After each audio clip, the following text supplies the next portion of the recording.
अब जो आरंभ में मैंने कहा कि वास्तविकता से लोग अनभिज्ञ हैं। लोग कहते कि कबीर दास जी तो निर्गुण निराकार को मानते थे, अद्वैतवादी थे, निर्गुण निराकार का ध्यान करते थे, शुष्क ज्ञानी थे। पर इसके उत्तर में भक्तमाल में एक बड़ा प्यारा चरित्र है, जिससे ये बात एकदम स्पष्ट हो जाएगी कि कबीर दास जी शुष्क ज्ञानी नहीं थे, परम प्रेमी थे भगवान के। हमारे ब्रज के ही एक बड़े अच्छे महापुरुष हुए श्री हरिराम व्यास जी। व्यास जी के अनंत पद हैं, हम सब गाते हैं।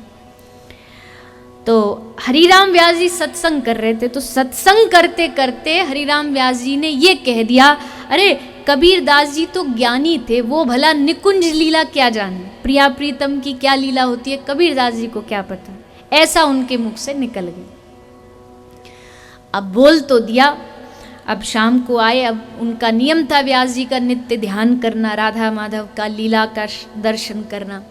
पर आज जब व्यास जी ध्यान करने बैठे तो राधा माधव गायब थे, कहीं दिखाई नहीं दे रहे। सोचा कि हो सकता है बुद्धि कभी कभी बोरा जाती है, कहीं और लग गई होगी, चलो थोड़ी देर बाद ध्यान करेंगे।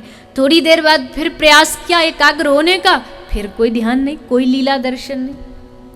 जब बार बार ये होने लगा तो समझ गए कि हमसे कोई महत अपराध हुआ है, किसी बड़े महत पुरुष का अपराध हुआ। मैं बार बार कहती हूँ, भजन ना करो कोई बात नहीं, चल जाएगा, पर किसी संत महापुरुष का कभी अपराध मत कर देना, क्योंकि अपराध किया तो वो जितना भी बैंक में, वैसे तो बैलेंस है ही नहीं हमारे, थोड़ा बहुत जो कर भी लेते हैं एक आध माला, कोई थोड़ा बहुत है भी, तो वो भक्त अपराध करने से तुरंत नष्ट हो जाता। तुरंत माने तुरंत।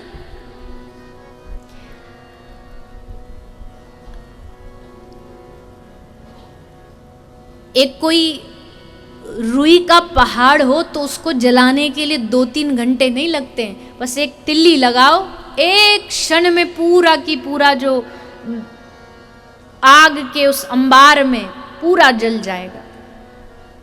ठीक वैसे ही भक्ति कितनी भी हो, पर संत अपराध, भक्तापराध सबको नष्ट कर देता। अगर कभी आप भजन कर रहे हो, भजन अच्छा चल रहा है, ये जांचने की प्रक्रिया है, भजन अच्छा चल रहा हो, पर अचानक से कुछ अगर भजन में गड़बड़ी होने लगे तो फिर थोड़ा बैठ के ध्यान करिए, सोचिए कहाँ गलती हुई, किस महापुरुष का आपने अपराध किया। और अगर महापुरुष कोई संत जिनका आपने अपराध किया हो पता लग जाए तो उनसे तुरंत जाके क्षमा मांगिए। तो हरिराम व्यास जी तो बड़े परेशान हुए, दिन बीते, क्या करें। तो अंत में वो हार करके स्वामी श्री हित हरिवंश महाराज के समक्ष पहुँचे, उनसे निवेदन किया। तो महाराज ने, श्री हरिवंश महाप्रभु ने कहा कि तुमने कोई महत अपराध किया है। तो बोले हाँ, हमने सत्संग में एक बार कह दिया कि कबीर दास जी क्या जाने प्रिया प्रीतम के प्रेम को। तब श्री हरिवंश महाप्रभु ने कहा कि यही आपका भक्त अपराध है। अरे कली में साचो भक्त कबीर, कली में साचो भक्त कबीर, जबते हरि चरणन रति उपजी, तबते बुन्यो न चीर। कलिकाल में ऐसे परम भक्त कबीरदास, जाओ यमुना के घाट पे बैठो, कबीरदास जी का ध्यान करो, उनको मनाओ, और वो प्रकट हो तो उनसे क्षमा मांगो। तो श्री हरिराम व्यास जी ने यमुना के घाट पे खूब ध्यान किया, यही पद गाया, और जैसे पद समाप्त हुआ उसी समय श्री कबीरदास जी प्रकट हो गए। हरिराम व्यास जी ने दौड़ के श्री कबीरदास जी के चरण पकड़ लिए। महाराज हमसे भूल हो गई।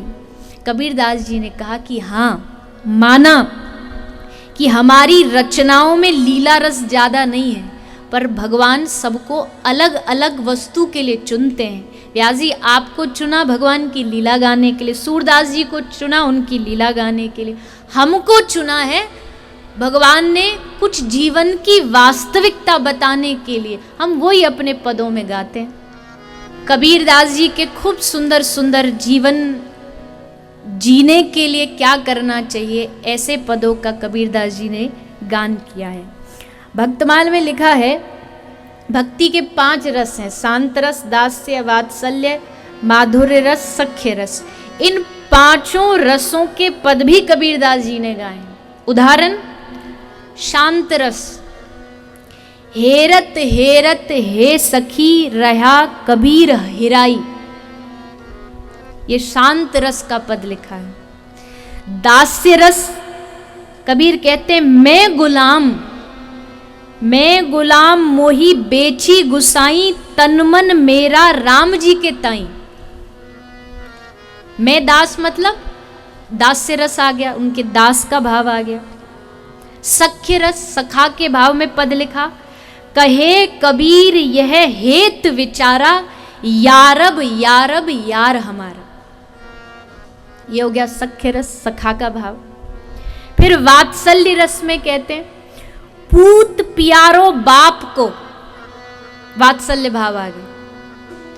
पूत प्यारो बाप को गोहिन लागा धाई, लोभ मिठाई हाथ दे आपन गया भुलाई।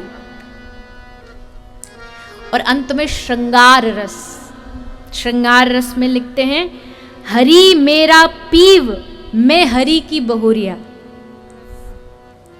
हरि मेरा पीर और मैं हरि की बहुरिया, राम बड़े में छुटुक लुहरिया। ये श्रृंगार रस है, मैं हरि की बहुरिया हूं, राम मेरे प्रियतम हैं।